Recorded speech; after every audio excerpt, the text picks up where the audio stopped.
Hey guys, let's see how to make turmeric sauce. So this is for two people, ఒక 1 weekకి. So నేను ఇక్కడ 3 పెద్ద oranges, 3 lemon, 3 Amla, ఒక పెద్ద టర్మరిక్ స్టిక్, ఇంకా ఒక పెద్ద జింజర్ స్టిక్ తీసుకొని, turmeric stick you will get it in any general store or supermarket. So ఇవన్నీ నేను బ్లెండర్లో వేసుకుని దాంట్లో either you can put water, నేనైతే కోకోనట్ వాటర్ వేసుకుంటున్నాను, ఒక 1 కప్ 1.5 కప్ డిపెండింగ్ ఆన్ అది ప్రాపర్గా బ్లెండ్ అయ్యే అంత.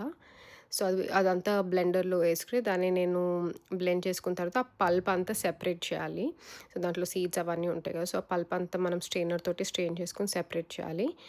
అండ్ దాంట్లో మనం కొంచెం pepper, I think it will be like 1 teaspoon of pepper, ఒక 2 టీ స్పూన్స్ ఆఫ్ హనీ, కొంచెం ఆ స్వీట్‌నెస్ కోసం యాడ్ చేసుకోవాలి. యాడ్ చేసుకున్న తర్వాత దాన్ని ప్రాపర్‌గా మిక్స్ చేసుకొని, మీరు ఇట్లా షార్ట్ బాటిల్స్ దొరుకుతాయి మీకు అమెజాన్‌లో, అలా దొరుకుతాయి. ఒక 400-500 you will get 7 or 8 bottles. So ఆ బాటిల్స్‌లో ఇట్లా ఫిల్ చేసుకొని స్టోర్ చేసుకోవచ్చు ఫర్ 1 కంప్లీట్ వీక్. అది ఫ్రిడ్జ్‌లో పెట్టుకొని ఉంచేయొచ్చు. So yeah! Thank you for watching.